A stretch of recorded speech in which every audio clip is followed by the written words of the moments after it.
You are listening to the Toxic Mold Podcast with Steve Worsley, the toxic mold expert and your number one source for mold consulting and mitigation in the USA. Let's dive into a brand new episode. Before we get started on this episode, here's a not so short disclaimer. While all attempts have been made to verify the content provided in this podcast, neither the podcaster or the producers assume any responsibility for errors, omissions, or alternative interpretations of the issues discussed here. All information stated in this podcast is the opinion of Steve Worsley. Steve Worsley is a mold specialist with over 25 years of experience in the construction and mold industry. The Toxic Mold Podcast is for information sharing purposes only. The views expressed are those of the podcaster and his alone. These views should not be taken as expert instruction or commands.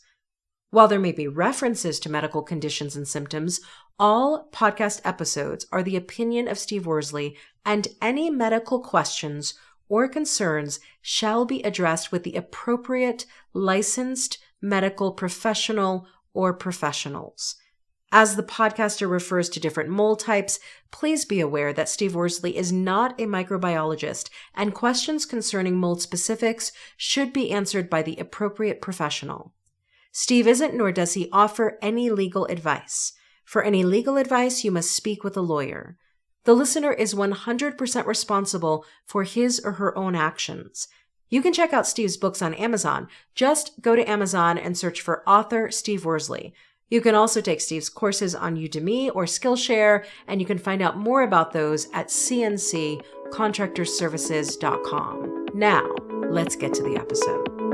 Hello, you're listening to the Toxic Mold Podcast with myself, Steve Worsley. Today we are on episode 181. It's kind of crazy. We're getting up there. I don't have my calculator out, but we're a few years into this podcast, so we've done our best we can to keep it consistent. We've hit a few bumps, but so far we're staying consistent, and thanks to all of you guys for listening. So anyhow, episode 181, the topic of this is, who should you hire to do toxic mold testing?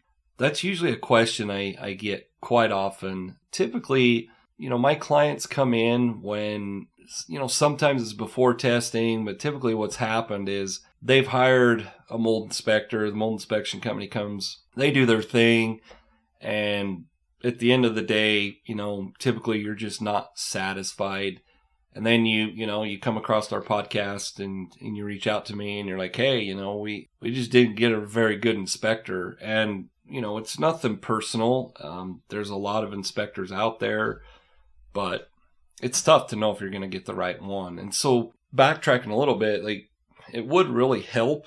And I know by the time my clients reach out, they already know this, but it would really help if I was involved earlier in the process. Most people don't think they need to book a consultation till they're dissatisfied with their local mold companies. But honestly, if you're listening and you're just in the beginning of this process as far as your mold concerns, I could probably save you a lot of money and get you down the right path if you're debating whether you want a consultation or not. It's well worth it. Obviously, I can't be there if you're out of, if you're not in Wyoming or Utah, unless you want to pay me a lot of money, I'm not going to be there personally to do anything. So that's where this question comes up. Okay, I finally think it's time to do some air testing just to see what the air quality is in the home. So how do you go about finding the right inspector? Because obviously, like I said, if I'm not local, I can't do it. One of the most important things, but I'll talk about it, and I've done a podcast about it before too. Being a certified inspector, does that make you qualified? No, but it's part of the qualification process. But one of the top things that you need to know is to make sure that your inspector is certified. Whether it's required or not, I know in Utah and Wyoming, you are not required to be certified. So anybody can go out and print up business cards and be a mold inspector. Does it mean that they're not good if they're not certified? No. But to me, a certification does tell me that, that inspector or person spent the money, took the time to get certified. Obviously, the point of the certification is to walk you through all the processes and standards. Once you get certified, normally you become a member of a foundation or, whatever they want to call it, a group. And then you have standards you have to follow to be in that group. It's kind of like the bar. I'm not comparing myself to lawyers. Anyhow, that's why it's important to have somebody that is certified. Because if you were to hire somebody that's not certified, what standards do they follow? Like, I'm a member of NAMRI, National Association of Remediation and Mold Inspectors. I have to follow their standards. When I started with them years and years ago, you had to be certified to become a member. So, that's where, if they're not certified, what standards do they follow? Obviously, another important thing is are they insured? A lot of people, they ask that, and that some people aren't sure what you're asking. Like, do I carry professional insurance or do I carry liability insurance? Just kind of a quick just a reminder. I know I've done it in previous podcasts, but liability insurance is totally different than E&O, errors and emissions. Liability would cover, let's just say I put my ladder up and you have a $40,000 grand piano in your living room and my ladder falls over and it breaks it. My liability insurance would cover that. E&O or professional insurance, people word it differently, but E&O, something like doctors have to carry, realtors have to have that. And what that is errors and emissions. So if I was doing an inspection and I totally missed a mold infestation that was very visible in a mechanical room, it was there, I missed it. That's what E&O insurance would cover. If I mess up, that's what that covers as far as a professional perspective of something I didn't report or I didn't address. So make sure when you're asking your inspector, are you insured? Make sure you're asking what their insurance is. Beyond that, I get asked, when I'm dealing with businesses or, like government entities, they want a copy of your insurance, which states how much you're insured for. But for the most part, if I had a normal client call me and say, well, how much does your insurance cover you up to? I would tell them, well, it's up to $2 million, $1 million per occurrence. But I would kind of wonder, like, what's your motives for that? So I'm not saying you can't ask your inspector, but just make sure, say, hey, are you insured? Another thing too, so we live in the day and age of, should you just Google your inspector's name and is that how you're going to, find the best inspector? A lot of times word of mouth and reputation isn't always what Google's going to tell you. Google's going to probably tell you whoever pays for SEO stuff that's the marketing side I don't really get into. But my point is it good to just Google and then take the top person? My opinion, no, but it is part of the process. Google typically doesn't tell you how qualified the inspector is. Google could tell you could be a great inspector and Google could have some bad reviews. And so you're like, no, that's not a good inspector. There's pros and cons to it. And my point is you can't just trust that Google knows better than you do. Really good inspectors can have bad comments or reviews. Just some people are just that way. So, should you Google them? Yeah, you should make sure that they're an established company. What to me, what would matter more is if you're going to, instead of going to Google, or I guess you'd find it on Google, but I would go to the company's website. That usually is a really good indicator as to what type of business they run. If they don't have a website, does that mean they're bad? No. A lot of older inspectors don't. They don't think it's worth the money, their name's well established, and there's nothing wrong with that. On the other hand, you could be a brand new inspector, and you could have an awesome website and still not be a good inspector. It can go either way, is my point. But, go to their website if they have one. See if they have a Facebook or Instagram or Pinterest or whatever pages on social media. That's another good indicator. Is there consistency? It's just like this podcast. We've done the best we can. We've only hit a few hiccups where we didn't get the weekly podcast out, but for the most part, it's been very consistent. So consistency can show, to you guys, my listeners, and then to my clients that, hey, this guy's legitimate. So also on social media, you can follow their comments. If someone's, if there's always just bad review after bad review and nobody's saying anything good, you might want to choose someone else. Anyhow, Google can help you, the computers or internet can help you, but it's not always the best answer. So what would my next suggestion be? Pick up your phone and call the inspector. And sometimes I know for myself, I don't put my number out there everywhere. I do that on purpose because you get lots of telemarketers. Kind of turns into being a pain. And I guess my point is you might not always be able to just call the inspector himself. You might have to call their marketing manager or secretary or whoever, scheduler. If you get them, I'm not sure you're going to get a whole lot of questions answered, but you should call them. To me, that's the best way. You get to talk to them. You get to ask them questions. When you call them, like, what would you ask them?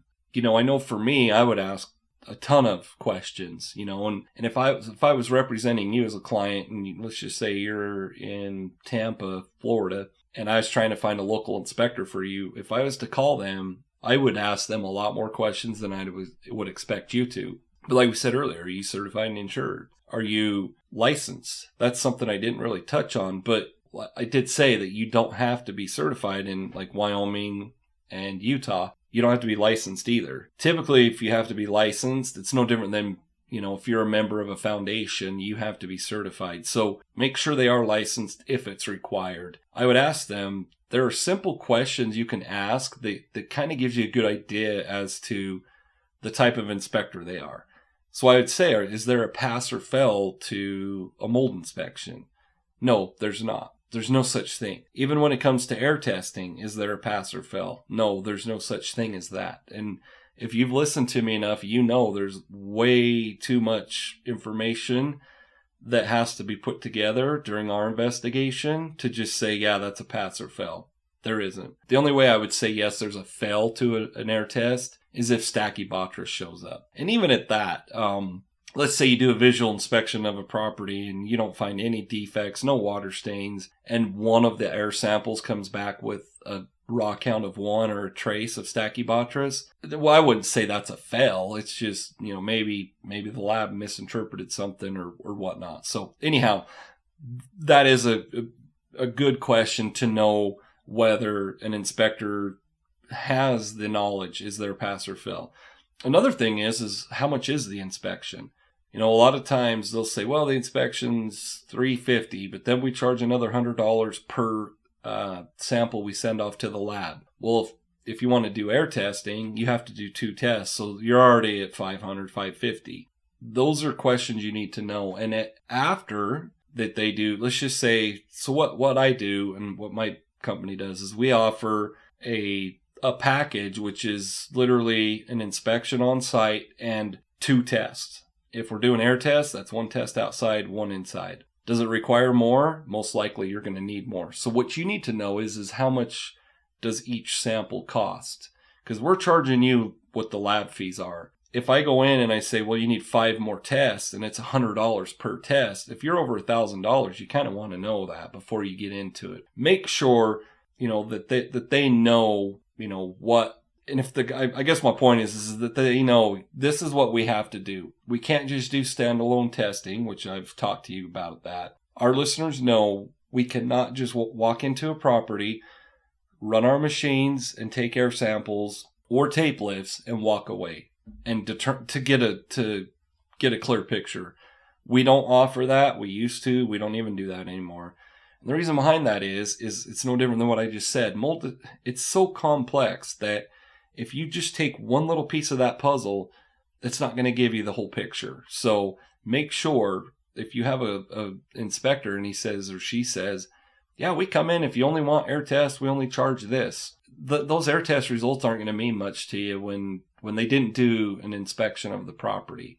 Because if they didn't crawl up on the roof or get in the crawl space or, test all the plumbing components, those air tests doesn't really tell us anything except for what the lab sees. And just like a doctor, you don't just have blood work. They do the physical on you to see what your body shape is like. So make sure you're not going to go with a company that does standalone testing. So what's our call to action? If you're not looking for a mold inspector, I want to touch on this. You should have your home inspected and tested for mold. And you should do it at least every other year. You can do that sooner if you feel like it's making you sick, but it is very important. So if you are one of those clients that you don't know if you should have a mold inspector in, make sure you get one in there that does a full mold inspection and some sort of air testing. For those of you that are already planning on doing it, make sure, like I said, you go through and make sure that they're qualified. If you can't get them on the phone, make sure through the internet that they're qualified to do it. So once again, I want to thank all of you for listening to the Toxic Mold Podcast. This was episode 181. Have a wonderful day. Thank you for listening to this episode. Make sure you go to our website at cnccontractorservices.com and sign up for the mold investigation checklist. Again, go to cnccontractorservices.com and get your free mold investigation checklist today. You can also, on cnccontractorservices.com, find out more about Steve's courses and books and consultations. Once again, go to cnccontractorservices.com.